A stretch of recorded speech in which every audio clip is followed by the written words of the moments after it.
Assalamualaikum warahmatullahi wabarakatuh.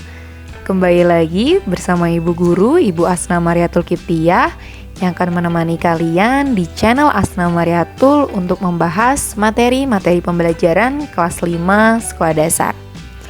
Anak-anak, kali ini kita masuk ke materi yang baru di tahun pembelajaran yang baru. Materi kelas 5 tema 1, subtema 1, gerak hewan. Pembelajaran 1, 2, dan 3. Simak baik-baik ya. Nah, anak-anak, lihatlah dua gambar yang ada di layar kalian. Mengapa hewan-hewan ini dapat bergerak? Ya, benar sekali. Kelinci dapat bergerak karena memiliki kaki, dan ikan bisa bergerak karena memiliki sirip dan juga ekor. Nah, kali ini kita akan lebih detail mempelajari itu pada materi tentang organ gerak manusia dan hewan. Nah, anak-anak, salah satu ciri dari makhluk hidup adalah bergerak. Secara umum, gerak dapat diartikan berpindah tempat atau perubahan posisi sebagian atau seluruh bagian dari tubuh. Nah, anak-anak, makhluk hidup akan bergerak apabila ada rangsangan yang mengenai sebagian atau seluruh bagian tubuhnya. Dan anak-anak, bagian tubuh hewan yang mendukung hewan dalam melakukan aktivitas gerak disebut dengan organ gerak. Lalu, apa saja organ gerak manusia dan hewan itu? Nah, anak-anak, baik manusia dan hewan memiliki alat gerak berupa alat gerak pasif dan alat gerak aktif. Alat gerak pasif berupa tulang atau rangka, sedangkan alat gerak aktif berupa otot. Nah, mereka tidak dapat bekerja sendirian, mereka harus bekerja sama untuk dapat melakukan gerak. Nah, kerjasama antar kedua alat gerak inilah yang disebut dengan sistem gerak.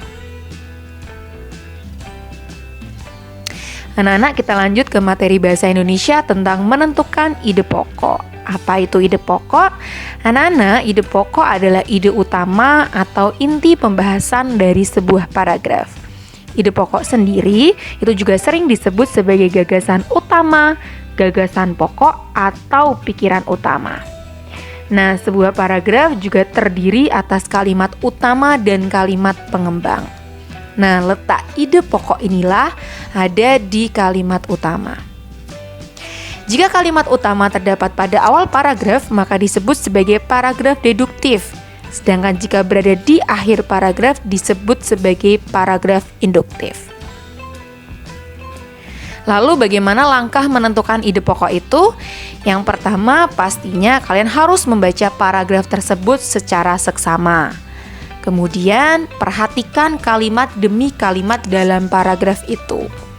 Berikutnya, carilah kalimat yang mengandung pernyataan yang lebih umum. Dan yang keempat, rumuskan ide pokok dari kalimat tersebut. Nah, supaya lebih mudah, mari kita menentukan ide pokok dari bacaan berikut. Simak baik-baik ya. Nah, kita baca bacaan berjudul organ gerak ini yang terdiri atas dua paragraf. Kita lihat paragraf pertamanya dulu. Akan Bu Asna bacakan. Bergerak adalah salah satu ciri makhluk hidup. Manusia dan hewan dapat bergerak. Tumbuhan juga bergerak meskipun tidak dapat berpindah tempat seperti manusia dan hewan. Tumbuhan hanya menggerakkan sebagian tubuhnya. Nah, dari bacaan ini coba kalian lihat mana kalimat yang mengandung pernyataan umumnya. Iya, benar sekali. Berada pada awal kalimat atau disebut sebagai paragraf deduktif. Bergerak adalah salah satu ciri makhluk hidup. Itu masih kalimat utama ya anak-anak. Ide pokok itu biasanya lebih singkat. Coba kita hilangkan beberapa kata yang tidak efektif. Ya, betul. Bergerak adalah ciri makhluk hidup.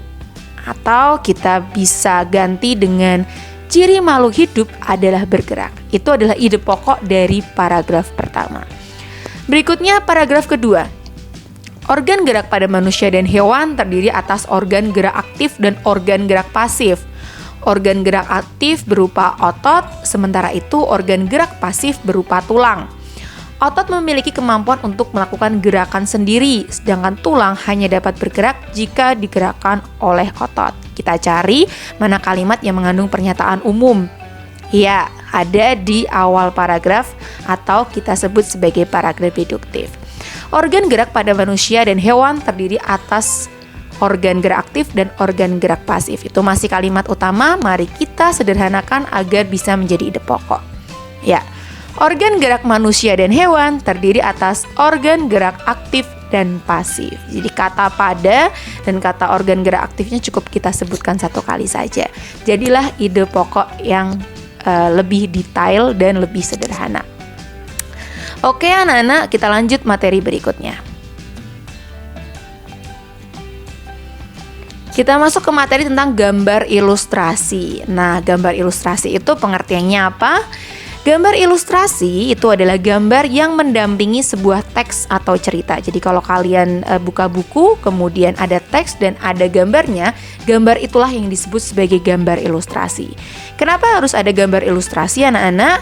Jadi gambar ilustrasi ini berfungsi untuk memperjelas isi buku, karangan, cerita, atau keadaan. Biasanya kita juga melihat gambar ilustrasi itu memiliki fungsi sebagai penarik, membuat menarik minat anak untuk membaca, tetapi fungsi utamanya adalah memperjelas isi buku. Kemudian bentuknya seperti apa? Bentuknya bisa berupa foto, gambar tangan, atau lukisan.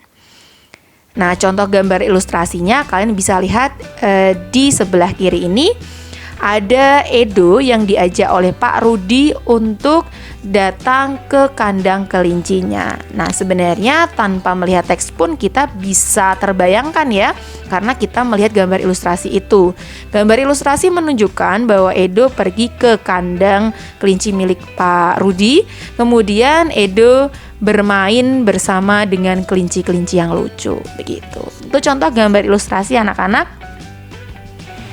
Berikutnya, bagaimana langkah menggambar ilustrasi itu?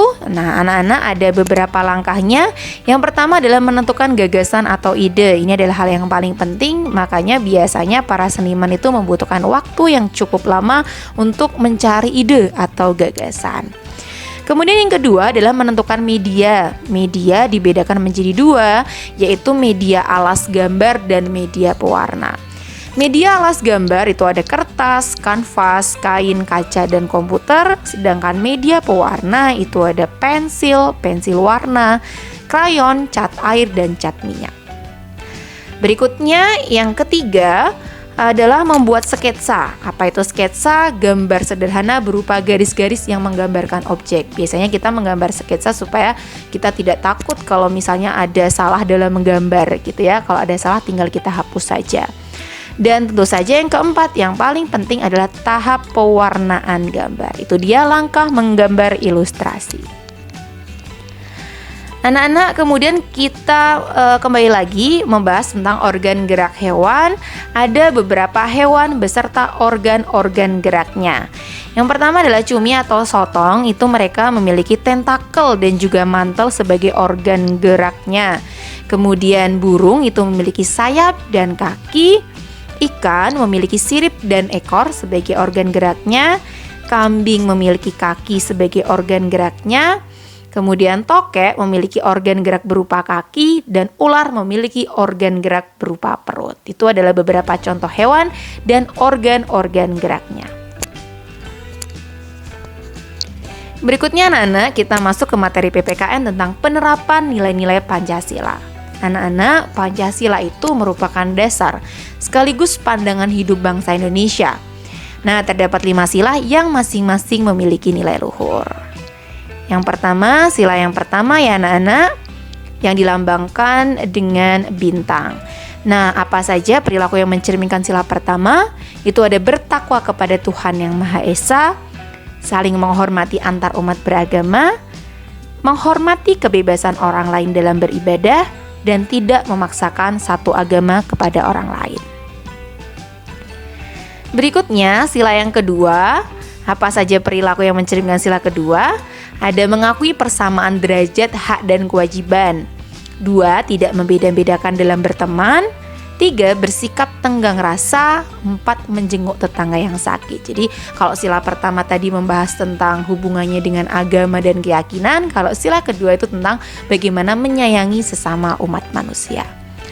Kemudian sila ketiga itu tentang persatuan ya anak-anak. Perilaku apa saja yang mencerminkan sila ketiga? Itu ada menjunjung tinggi persatuan dan kesatuan bangsa, mencintai keanekaragaman budaya bangsa, kemudian menghargai perbedaan suku bangsa, agama, dan budaya. Berarti mencerminkan persatuan ya anak-anak. Dan yang keempat, menjaga kerukunan di masyarakat. Kemudian sila yang keempat, nah sila yang keempat ini tidak jauh-jauh dari kegiatan bermusyawarah. Perilaku yang mencerminkan sila keempat itu adalah mengutamakan musyawarah dalam penyelesaian masalah. Musyawarahnya secara mufakat ya. Kemudian yang kedua, memberi kesempatan orang lain dalam berpendapat. 3. Tidak memaksakan pendapat. Dan yang keempat, menghargai pendapat orang lain. Kemudian sila yang kelima, yang terakhir. Nah ini sila ini sering sekali ya anak-anak terbalik dengan sila yang kedua, jadi harus hati-hati. Sila yang kelima itu perilakunya itu terdiri atas menerapkan sikap kekeluargaan dan gotong royong, tidak merebut hak orang lain. Kemudian yang ketiga, selalu bersikap adil kepada semua orang. Dan 4, hidup hemat dan tidak boros. Nah supaya kalian lebih paham, kalian bisa mendiskusikan dengan teman-teman kalian. Kalau kali ini kita diskusi saja ya dengan Bu Asna, nggak masalah. Yang pertama adalah perilaku gotong royong. Itu mencerminkan sila yang yang kelima. Kemudian rajin beribadah. Sila yang pertama, melaksanakan hasil keputusan musyawarah secara bertanggung jawab, jelas. Sila yang keempat, tidak membeda-bedakan antara yang kaya dengan yang miskin. Ini bisa 2, bisa 5 ya anak-anak, tapi ini lebih ke 2 gitu ya. Kemudian yang kelima, memberikan kesempatan kepada orang tua untuk duduk ketika berada di angkutan umum. Itu juga masuknya ke sila yang kedua. Oke. Peta negara kita, peta negara Indonesia. Kalian perhatikan batas-batas wilayah utara, wilayah barat, wilayah selatan, dan juga wilayah timurnya. Karena setelah ini kita akan membahas tentang letak geografis. Nah, menurut letak geografisnya anak-anak, Indonesia itu sangat memiliki letak yang cukup strategis. Kenapa strategis? Karena terletak di antara 2 samudra dan 2 benua. Maka tidak heran Indonesia sering menjadi tempat transit ya, atau tempat lewatnya beberapa kapal-kapal dari luar negeri. Nah, 2 samudra dan 2 benua ini apa saja? 2 benuanya adalah Asia dan Australia, dan 2 samudranya adalah Samudra Pasifik dan Hindia. Letak geografis juga dapat digunakan untuk menentukan batas wilayah Indonesia. Nah, anak-anak, berikut batas wilayah Indonesia secara langsung. Ingat ya, secara langsung. Oke, kita mulai dari bagian utara. Kalau di peta ini berarti di bagian atas ya anak-anak. Nah, batas wilayah darat di bagian utara itu adalah negara Malaysia. Sedangkan batas wilayah lautnya ada Samudra Pasifik, perairan Malaysia, perairan Singapura, perairan Filipina, perairan Thailand, perairan Vietnam, Laut Cina Selatan, dan Selat Malaka. Kemudian di bagian barat itu tidak ada negara yang berbatasan wilayah darat dengan negara kita. Untuk batas wilayah lautnya ada Samudra Hindia dan perairan India. Kemudian di bagian timur, atau kalau misalnya di peta itu ada di bagian sebelah kanan, itu batas wilayah daratnya adalah negara Papua Nugini. Kemudian batas wilayah lautnya adalah Samudra Pasifik. Kemudian yang terakhir bagian selatan, atau kalau dalam peta kita lihat di bagian bawah, itu negara kita berbatasan dengan negara Timor Leste dan berbatasan wilayah laut dengan Samudra Hindia. Oke anak-anak, itu saja yang dapat Bu Asna sampaikan. Semoga bermanfaat. Jangan lupa rajin belajar dan jaga kesehatan. Wassalamualaikum warahmatullahi wabarakatuh.